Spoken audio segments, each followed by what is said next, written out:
have zeroed out Special Olympics once again. I still can't understand why you would go after disabled children in your budget. You zero that out.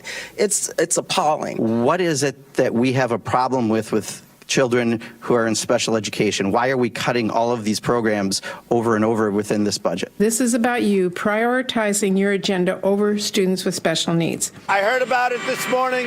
I have overridden my people. We're funding the Special Olympics.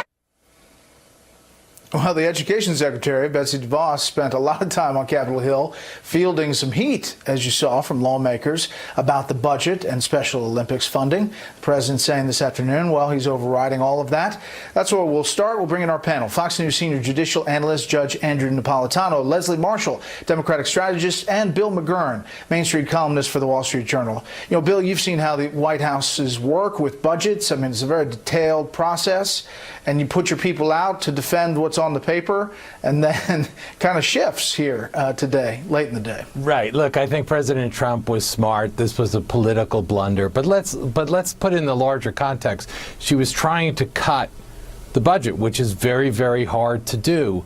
And this was a private institution. It does tremendous work. So, you know, this is the way Washington behaves. It's very difficult to cut spending. And I think one of the Democrats of the committee pointed out their real issue with Betsy DeVos is not that she cuts the spending for Special Olympics. It's that she has a different agenda, charter schools and so forth, than they do. The other thing, Leslie, is health care. A focus this week that kind of veered. A lot of people wondered where it was coming from, but the Department of Justice not defending Obamacare, which is going to open up a whole bunch of doors for what comes next. Here's the president late this afternoon on that. We put together a group of 4 or 5, and Bill Cassidy is a terrific healthcare person, and they are going to work together, come up with something that's really spectacular. Maybe we'll even get support in the House from Democrats, but it's going to be far better than Obamacare. If we win on Obamacare, it will be terminated in the court, and we'll see what happens. Leslie, your thoughts? I can tell you it's going to happen. Millions of people will be without health care, and many of those millions, a very good percentage of them, voted for the president and support the president, but they also support and like their Obamacare. In addition to that, Republicans have failed in the past, Brett, as you know, on more than 2 occasions with repeal and replace. So I guess I would say to Republicans and to the president, thank you for the extra votes. Come 2020, even many Republicans are pushing back on the president putting this forth. Judge, I mean, it's daunting. They've been around this track before on health care, and whether the replace is actually there is the question. He says he's got these lawmakers, ready to go, but it's not there yet. I don't think he has the lawmakers ready to go, and I don't think the replacement is there. In my view, in my world, the replacement would be let the states experiment and unleash the free market, but I don't think there's a political consensus for that.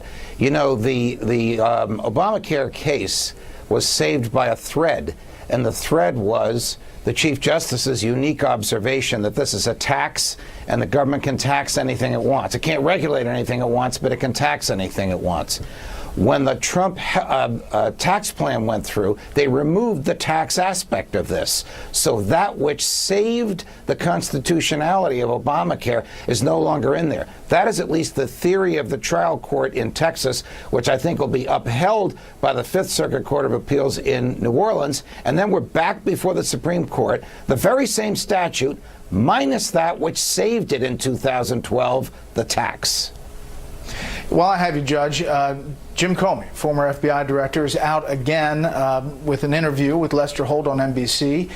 We put together my interview with the former FBI director to just compare and contrast. Take a listen.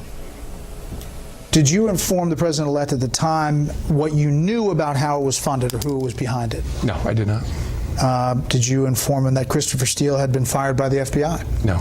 Or that he had lied? No, and I didn't know those things at that time anyway. Or that it had been used, at least in part, to get this FISA application to spy on somebody in his campaign? No, didn't come up. You want this whole thing out? Oh, it has to.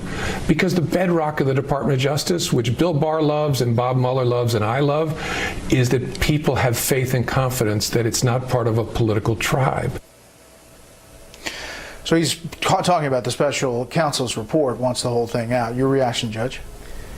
Well, Jim Comey is indefensible. You know, I know him, and when he was running the FBI, was beloved by the rank and file agents. I can't say that that is my perception of the case any longer. In terms of the entire report coming out, there are parts that the Attorney General under the law cannot release. He cannot release grand jury testimony about people that weren't indicted. The president wasn't indicted. He can't release that which is classified as confidential, secret, or top secret. He isn't even supposed to release any ambivalence on the part of federal prosecutors about whether there's enough evidence under the law to indict, but that he's already tipped his hand on. So when this comes out, there's going to be page after page after page in black. And of course, the Democrats are going to howl. They want to see what's under those blacked out pages. And most people want to see it as well. You know, Bill, we had Rush Limbaugh on the show earlier talking about the fallout of all of this. He was one of a few people saying the same things for really more than 2 years. But on this issue of whether the Attorney General is somehow covering up, address this directly. Take a listen.